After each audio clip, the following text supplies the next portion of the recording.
Bom dia, pessoal. Hoje nós vamos falar da divisão celular, da mitose, mais especificamente. Não sei se vocês lembram, na última aula nós falamos da interfase e começamos a esclarecer o ciclo celular, que vem a ser compreendido pela interfase, pela divisão celular propriamente dita, e por uma pequena etapa chamada citocinese, que é a separação das células formadas propriamente dita. Antes de falar da mitose, nós temos que falar de alguns tipos celulares, né? Nós temos aí células diploides e temos também células haploides. Células diploides são representadas por esse número 2N, por esse conjunto 2N. O que vem a ser uma célula diploide? É uma célula que, por exemplo, no ser humano, teria o conjunto completo de cromossomos. Nós sabemos que os seres humanos possuem 46 cromossomos. Então, uma célula diploide de um ser humano seria uma célula com 46 cromossomos. E uma célula haploide, que é representada pela letra N, ela teria 23 cromossomos apenas. Seriam, por exemplo, as células gaméticas, as células sexuais, tanto os espermatozoides quanto o óvulo secundário, que alguns chamam também de óvulo. Tá? No caso das células diploides, seriam as células do nosso corpo todo, por exemplo. O objetivo da mitose é transformar uma célula mãe em duas células filhas com igual conteúdo. E é sobre isso que nós vamos falar hoje. Um outro exemplo que eu tenho a falar aí, rapidamente, é sobre os tipos de cromossomos. Eles podem ser homólogos, ou seja, cromossomos que guardam as mesmas informações genéticas, normalmente uma do pai e uma da mãe. Então, por exemplo, vamos supor que eu esteja falando do caráter altura de uma pessoa, uma característica altura, ou do timbre da voz, ou do tipo sanguíneo. Então, nós teríamos informações do pai e da mãe se encontrando aí em um cromossomo homólogo, em cromossomos homólogos, perdão, para determinar qual vai ser o caráter desse ser que está sendo formado. Do outro lado, nós temos cromossomos não homólogos que guardam características diferentes. Tá? Um outro conceito é o conceito de genes, alelos. São especificamente aqueles que guardam a informação dentro dos cromossomos.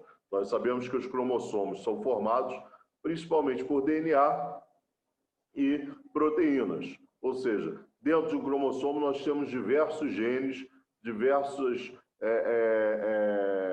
diversas moléculas que guardam as nossas características que nós herdamos, né, dos nossos pais. Como a mitose consiste em uma reprodução de células mãe em células filhas com o mesmo conteúdo genético, ou seja, uma célula mãe que tenha 46 cromossomos, ela vai gerar duas células filhas com 46 cromossomos também, cada uma.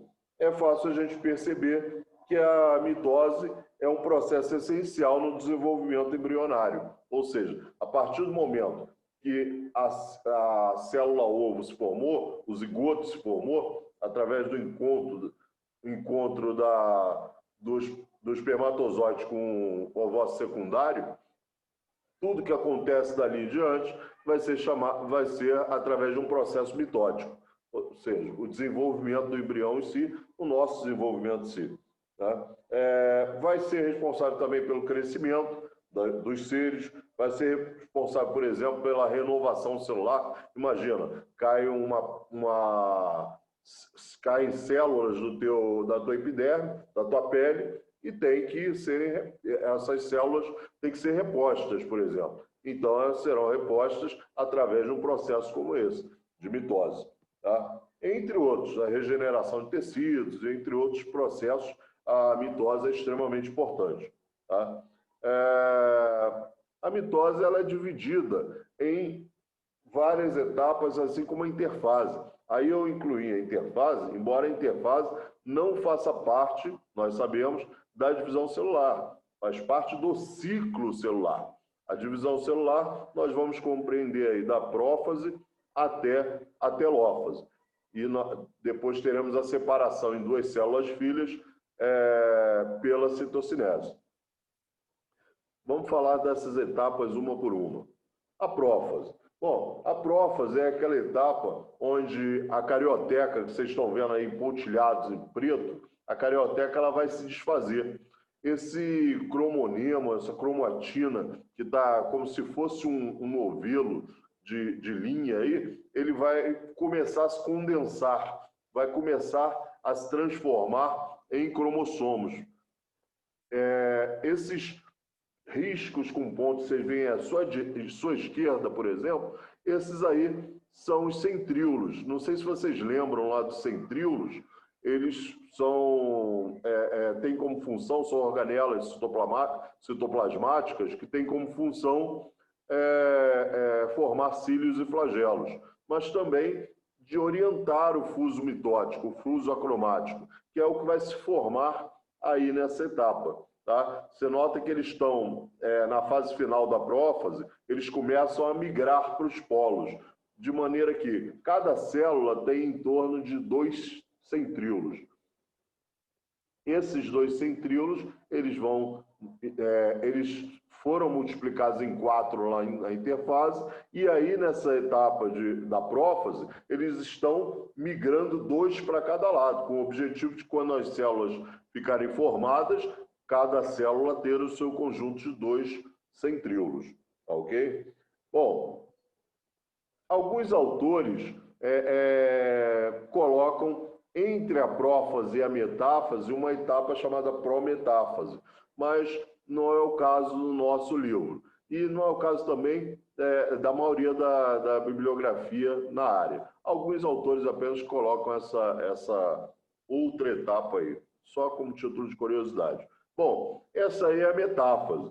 Na metáfase, as principais características são que os centríolos já migraram para os polos, eles aparecem em amarelo para vocês. Aparecem também um monte de fios no meio.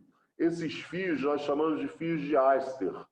E eles formam, o conjunto deles formam o que nós chamamos de fuso acromático ou fuso mitótico. Esse fuso acromático ele vai orientar a separação dos cromossomos. Os cromossomos já estão alinhados aí na placa equatorial, que é uma outra característica da metáfase, e eles estarão ligados a esses fios de Aster pelo centrômero. O centrômero é uma estrutura que une essas duas cromátides irmãs. Imagina um X interligado por um nó no meio. É mais ou menos isso. Tá? Esses fios de Aster vão ficar orientando e, em um dado momento, eles vão, na realidade, causar uma retração e puxar essas cromátides irmãs para cada lado. Nesse momento, nós estaremos passando para uma fase chamada anáfase. Na anáfase, os centrômeros são rompidos, justamente por conta dessa retração dos fios de Aster. E eles serão puxados para cada lado, de maneira que vai um quantitativo de cromossomos para um lado e para o outro, com o objetivo, obviamente, de formar 2 células com igual quantitativo de DNA. Vale lembrar que, quando essas cromátides irmãs se separam, elas passam a ser chamadas de cromossomos irmãos. Isso é só um detalhe que normalmente não é cobrado, mas é interessante que vocês saibam, principalmente para nível de concursos de vestibulares. Tá?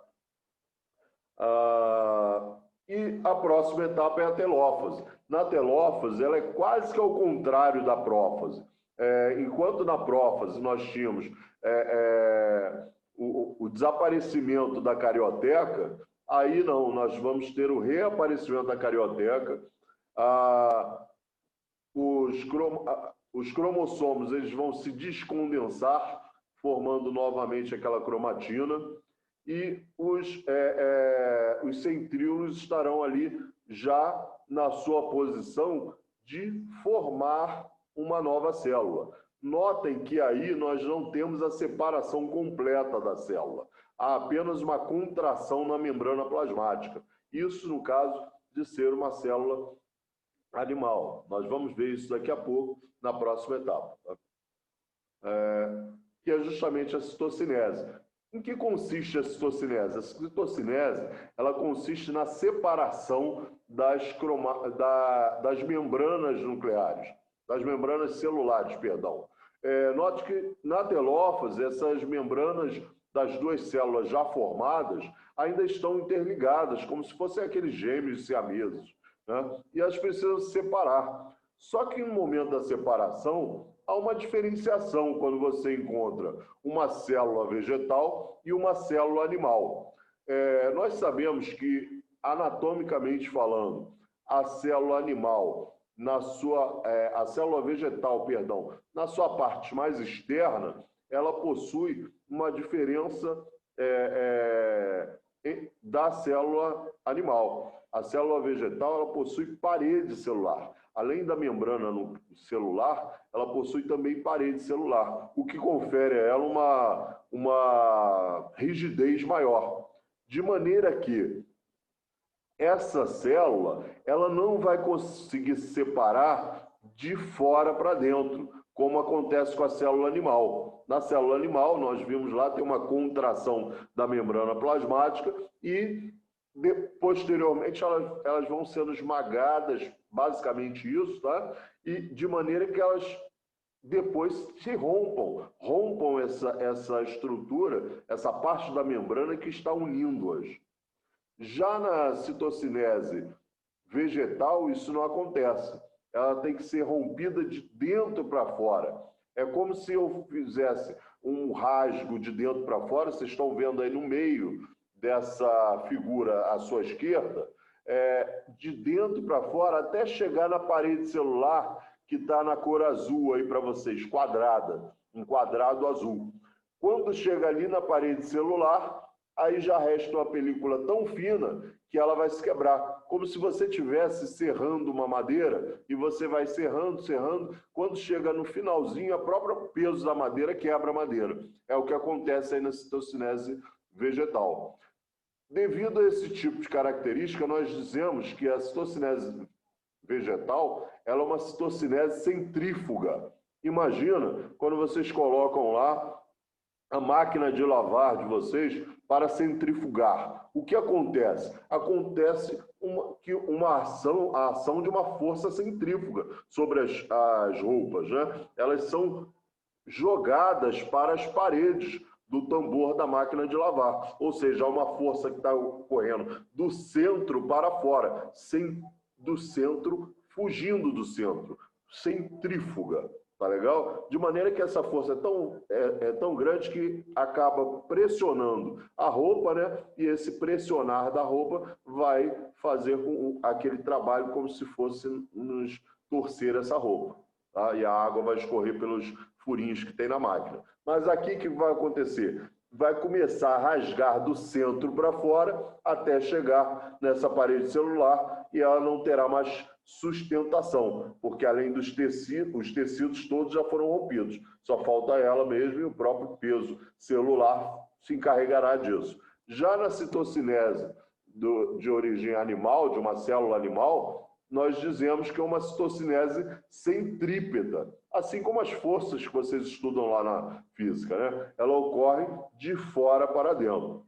Tá legal? Bom, pessoal, isso aí era um pouco que nós tínhamos a falar sobre a divisão celular, mais propriamente sobre a mitose. Semana que vem nós falaremos sobre a meiose, que é um outro processo de divisão celular. A mitose, notem, ela ocorre sempre nas células somáticas, nas células do corpo todo. A meiose, como nós veremos, ela vai ocorrer nas células germinativas, também chamadas de células sexuais. Uma dica, pessoal. Essa matéria ela é bem legal de ser estudada através de mapas mentais. Se vocês tiverem dificuldade de fazer um mapa mental, me peçam, me perguntem lá pelo nosso grupo, que eu passarei orientação. Ou então procurem na internet. Um macete. Na internet vocês vão achar diversos mapas mentais falando sobre mitose, meiose, entre outros processos de biologia. Mas o grande barato é você mesmo fabricar o seu mapa mental. Tá? Por quê? Porque existe um conceito que nós chamamos de pirâmide de Williams-Glasser, onde é evidenciado que quanto mais a pessoa usa os tipos de memória dela, mais ela aprende. Ou seja, nós temos, por exemplo, uma memória auditiva. Tem gente que consegue pegar a matéria bastando ouvir. Qualquer pessoa falar, o professor falar, ela já pega a matéria. Tem gente que precisa escrever, tem gente que precisa ler, outros precisam ler em voz alta. Quanto mais processos desse tipo você fizer, mais fácil será o aprendizado e melhor será a construção de memória de longo prazo. Tá? Se vocês quiserem alguma orientação desse tipo, estarei à disposição. E nós temos também o nosso material de apoio. Tá legal? Um grande abraço, fiquem com Deus e uma ótima semana para vocês.